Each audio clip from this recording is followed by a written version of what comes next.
E aí galera, beleza? Estou mais uma vez aqui no parque da cidade, aqui no Porto. E hoje estou com a presença da minha amiga Viviane. Ela está morando aqui. Ela está morando aqui faz quanto tempo, Vivi? Tem 1 ano e meio. 1 ano e meio? Isso. E eu conheci ela através de um grupo que eu criei para desenvolvimento pessoal. E ela está trabalhando nessa área também, tem estudado sobre isso. E ela tem se desenvolvido também. Ela trabalha com mulheres, né, ajuda mulheres. Pode falar um pouco do seu trabalho, Vivi? Sim. Eu trabalho com mulheres que têm problemas para se reerguerem após uma separação, um relacionamento abusivo, relacionamento em geral, né? Mas mais focado para a relação amorosa. Porque muitas mulheres, elas saem completamente desorientadas, né, do processo, e dependendo do processo pode ser mais doloroso ainda. Então eu faço um acompanhamento dessas mulheres que precisam de um apoio, precisam de ajuda, de um norte para sua vida, né, para se levantar de novo. Legal. E assim, falando assim de relacionamento, qual é a maior dificuldade hoje em dia de um relacionamento? O desapego. Desapego? Sim. Ou seja, o apego excessivo. Na verdade, é o apego excessivo, né, aos seus companheiros. Sim. Só que é um apego voltado muito para a ilusão que elas criaram de quem elas achavam que aquela pessoa era. Mas a causa exatamente desse apego tem alguma outra causa? Tem sim. A raiz, na verdade, está ligada à carência de pai e mãe, né? Esse é um tema interessante porque a gente estava falando sobre isso agora, né? Sobre a carência. O que acontece no relacionamento, né, de uma família, quando há excesso, né, de algo ou falta de algo, sempre a pessoa vai estar buscando aquilo num relacionamento, né? Ou em alguma outra relação com outras pessoas, em social, por exemplo. E você acha que isso influencia muito no relacionamento entre casal, mulher, marido, em relação a coisas que aconteceram no passado com os pais, com a mãe, por exemplo? Ou que não aconteceram. Que não aconteceram. Que não aconteceram, né? No caso, voltando para o que você estava falando da falta. Sim. Né? Quando há uma falta de presença do pai, por exemplo, a mulher ela tem uma tendência a não se sentir importante. Né? Aquela ausência ou negligência do pai, por exemplo, a ausência total, ou aquela presença só de corpo, mas não tem atenção do pai. Né? Isso vai dar na mesma. Toda falta, não importa se é de pai ou de mãe, o pai e mãe é referência. Né? É aquela, como que um objeto, por assim dizer, como referência para ela se guiar na vida. Minha mãe ensinou isso, meu pai ensinou isso, eu tive memórias afetivas com pai e com mãe. Aquilo gera uma referência. Quando ela não tem isso, ela fica perdida. E nessa coisa dela ficar perdida, ela, por não se sentir importante, no caso, na falta do pai, ela se agarra a qualquer tipo de relacionamento, assim, que não vale a pena. E isso reflete, será que reflete também na outra pessoa? A outra pessoa sente isso de alguma forma? Pode acontecer de ter um relacionamento saudável com uma pessoa nesse nível, vamos dizer, de compreensão? Não tem como, porque ela vai projetar a carência dela na pessoa. Ela vai se relacionar com imagens, com o ideal e não com o real. E talvez daí venha o ciúme também. Aí a busca dela vai ser uma busca desenfreada para que aquela pessoa preencha aquele vazio de pai e mãe dela. Sim. E como outra pessoa consegue fazer essa ação, se torna uma relação tóxica até. Sim. Eu acho interessante que hoje em dia os relacionamentos, há muito divórcio. E se você parar para pensar por que há muito divórcio, porque é exatamente isso que você falou. Há aquela expectativa que a pessoa vai ser desse jeito, vai ser daquele jeito, e quando passa aquele momento, né, por exemplo, da paixão, aquela fase da paixão, que ela começa a enxergar realmente a pessoa como é, né, sem aquele filtro emocional, sem aquela química emocional no corpo, ela começa a enxergar a pessoa como é e começa a ver seus defeitos. O mal de todo relacionamento é a expectativa com base na carência. Como eu volto a dizer, eu conheço alguém, essa fase do apaixonamento é a fase onde a gente cria as imagens, que não é a pessoa, é a projeção dela, né? Projeção dela mesma, né? Dela mesma, das suas necessidades. Ela sim. acha que aquela pessoa é o príncipe encantado, ela se atira nessa relação com todas as forças, porque ela acha, ela projeta a necessidade dela. E nessa projeção, sim. ela até se doa demais, achando que a necessidade do outro é a necessidade dela. É onde ela sufoca o outro. Sim, sim. E o outro simplesmente não dá conta e vai embora. É um momento onde as mulheres têm uma tendência a culpar. Só que a culpa não é do outro. A questão é que ela projetou a necessidade dela no outro. Sim. Eu vejo muitas mulheres falarem, fulano me enganou. Não, fulano não enganou, ele sempre foi o real. Você que enxergou o ideal. Sim. Projetou algo nela. Sim, ela projetou o ideal, o que ela idealizou naquela pessoa. Sim. Aí quando ela se depara com o real, ao invés de ela se autorresponsabilizar, ela vai culpabilizar o outro.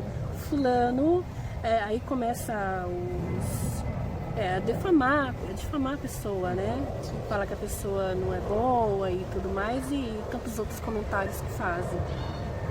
Aí, só isso já demonstra o quanto ela é infantil, ela ainda está na criança ferida dela.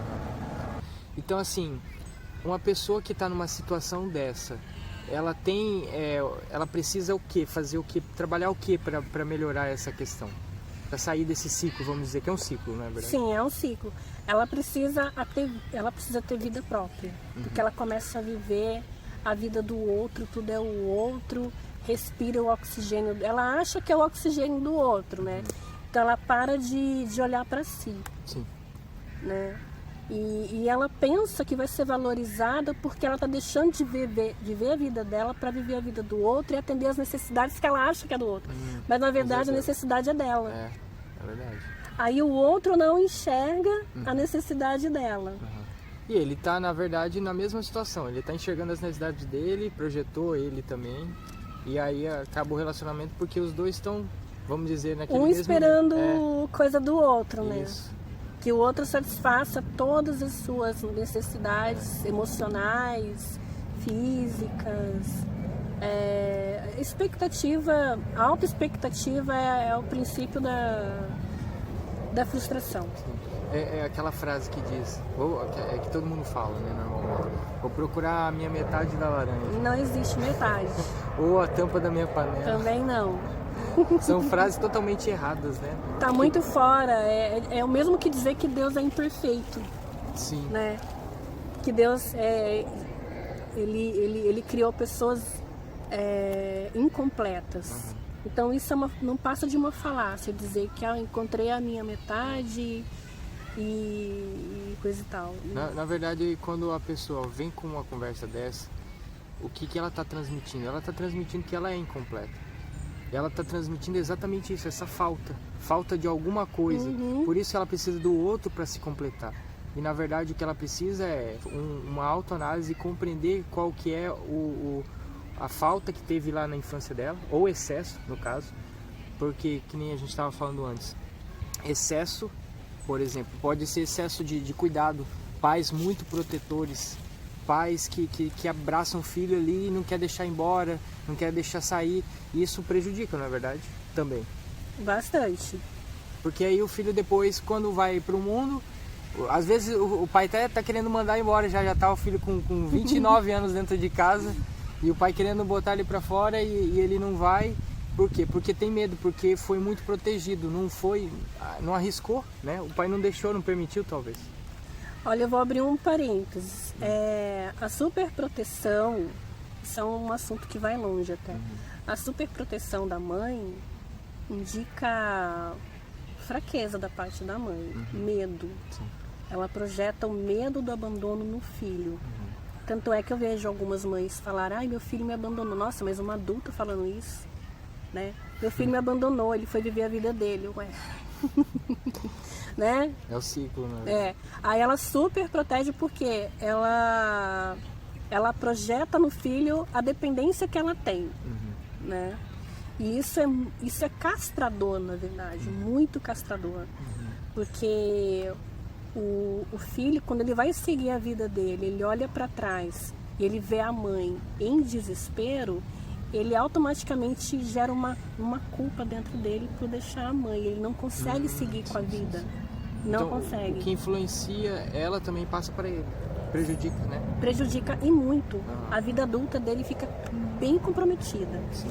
Então aí no caso, a superproteção, na psicologia, a superproteção é uma forma de abandono. Parece um absurdo, né? Mas não é. A superproteção é abandono. Forma de abandono. Então, se a mãe não trabalhou aquilo nela, ela transmite aquela insegurança para o filho, e o filho também, se ele não buscar conhecimento, ele vai transmitir. Ele fica, ele é um ciclo, vai se repetindo. Sim. A mãe é insegura, o filho também vai ser inseguro. Então tem que ter uma busca de autoconhecimento muito aprofundada, uma espiritualidade, porque senão ele vai ficar atrelado à mãe o resto da vida, como entra numa simbiose, né? Mas tudo isso é um espelhamento que começou, por assim dizer, na mãe, a insegurança da mãe, né? Passa para o filho a insegurança e por aí vai. Se não tiver o clique e olhar para isso com profundidade e não perceber que aquilo não é responsabilidade do filho, ao olhar a mãe daquele jeito, ele vai sempre olhar para trás. Isso de certa forma é alguma ferida emocional? Uma ferida emocional. A ferida é uma projeção da ferida emocional da mãe, né? Que é a ferida do abandono. Ah, sim. Então, por exemplo, a mãe que era super protetora, ela teve um abandono da mãe ou do pai? Sim. Ela pode sim, pode ter outras coisas também. Sim. Mas ela se sentiu abandonada. Ela pode até não ter sido abandonada, mas ela se sentiu abandonada em algum Pode até, por exemplo, ter sido trocada por um filho, por exemplo, 2, 3 filhos, né? Um se sentir rejeitado quando o pai dá mais atenção para um e o outro fica meio em segundo plano, né? Isso também causa, né? Sim, de certa forma, sim. A rejeição é meio que um parente do abandono, né? Parente do abandono. Meio que como fosse um parente, né? Por assim dizer. E a ferida emocional? O que você diz sobre a ferida emocional? Qual delas? São tantas. Tem a ferida de não se sentir importante, está relacionado muito ao pai, né? Como por exemplo, quando a mulher entra muito em relacionamento abusivo. O homem também entra em relacionamento abusivo. Né? Não é uma coisa que é voltada só para a mulher, não. Sim, sim. Ela quer se sentir importante, né? Então ela encontra, por exemplo, não é uma regra, mas é um dos casos que acontece. Ela vai se dedicar demais a uma pessoa e geralmente um cara que é manipulador, ele tá em busca de pessoas que têm esse perfil de buscar querer encontrar mulheres que se doam demais, né? E ela fica naquela servidão ali, porque a forma que ela se sente importante é servindo aquela pessoa ali que está projetando lá o pai. E isso também, de certa forma, por exemplo, a pessoa que é manipuladora, que é como que você falou? O parceiro? O que aconteceu para ele se tornar essa pessoa, por exemplo?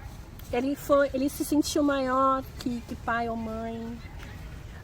Houve uma criação distorcida ali. Talvez uma ausência? Não deixa de ser uma ausência, tá? Mas assim, não houve limites, né? Ele, vamos supor, geralmente é uma pessoa que ela dominou o lar que ele vivia.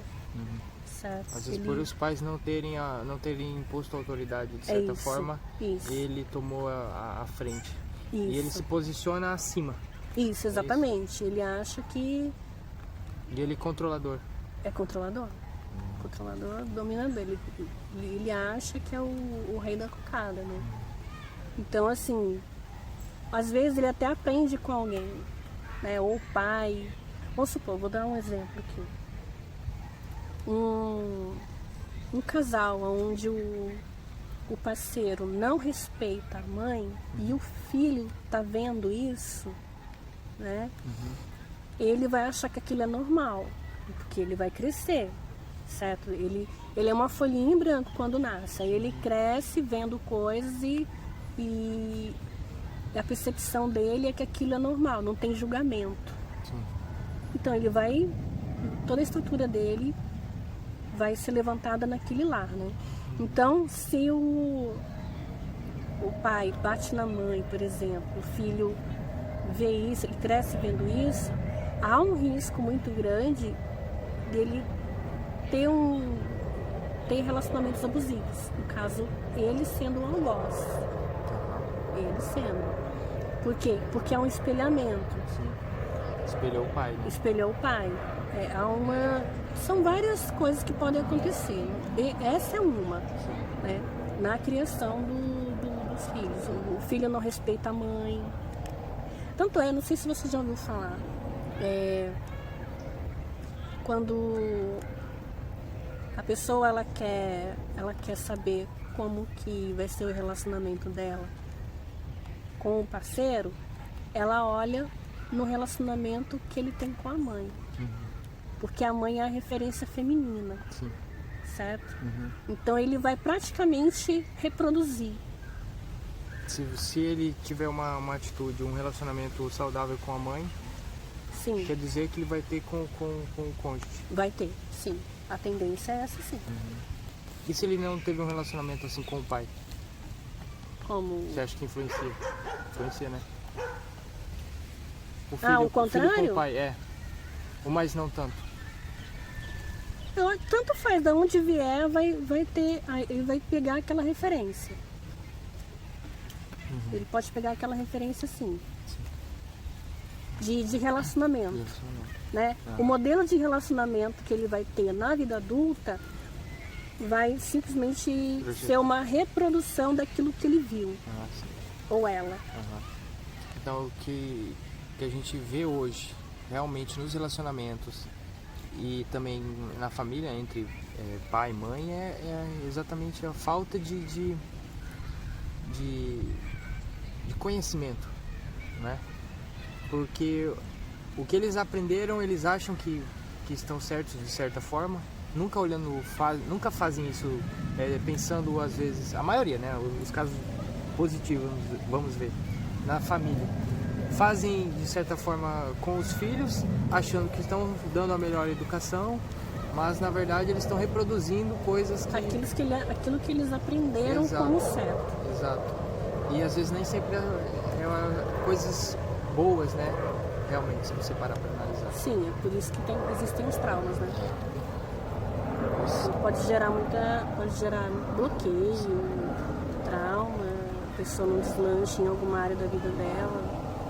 Tem que ter um manual da vida, né, para aprender. O manual da vida é viver. Viver e ser um bom observador. Né? Não agir muito pela emoção. Agir pela emoção é fracasso na certa. Eu acho assim que a emoção é importante, tomar a emoção também como para decisões na vida. Nós não devemos só focar no racional. Nós também utilizamos a emoção. Mas agora, quando você tiver com a sua emoção desalinhada, aí é complicado, né? Tem que trabalhar a questão emocional também. Porque se você está com o seu emocional abalado, como você vai se guiar nele? Né? Não tem sentido, não faz sentido.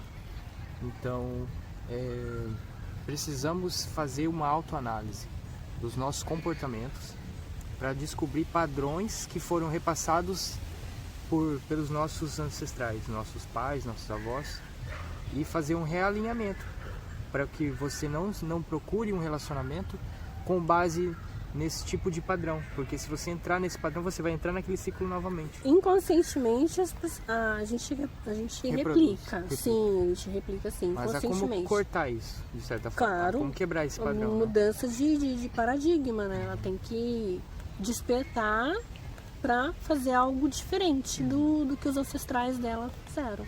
Sim. Tem que despertar, ela tem que ter aquela coisa, nossa, mas isso não teve um bom resultado. E quais são o que é necessário para ver essa mudança, essa quebra de paradigma? Então, como eu disse, a pessoa tem que despertar primeiro. Os relacionamentos não serem saudáveis fora de casa, vamos supor, se eu quero melhorar, eu vou me envolver com quem? Né?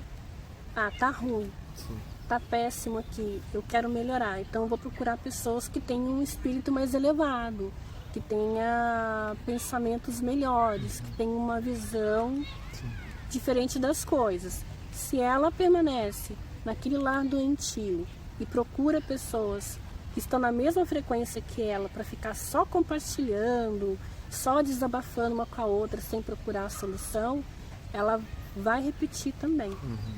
Não vai evoluir, né? Não vai evoluir. Tem que partir dela. Agora, se ela ficar naquele ciclo de vitimização, sim, essa não tem chance. A vitimização de sempre a culpa é do outro, sempre a culpa é dos pais, sempre a culpa é da sociedade, do país, do ambiente, não é verdade? Não vai conseguir sair do lugar. Não vai, infelizmente.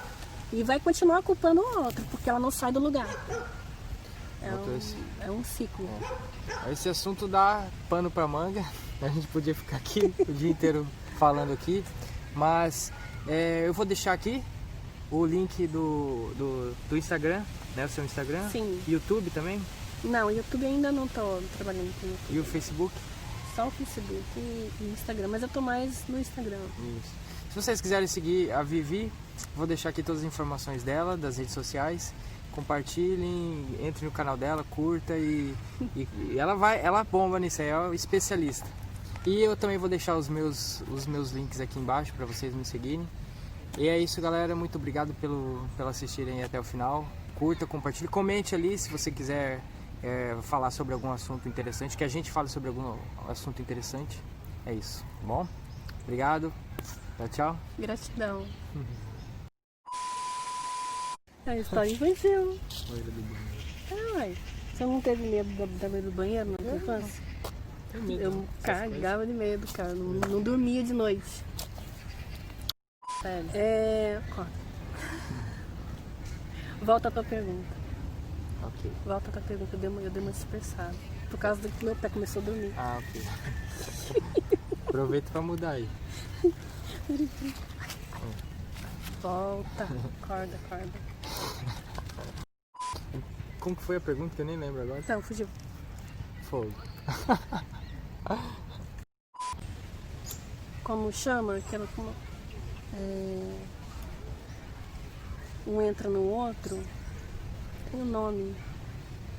Um entra no outro? Isso. Sexo. Não. Chato.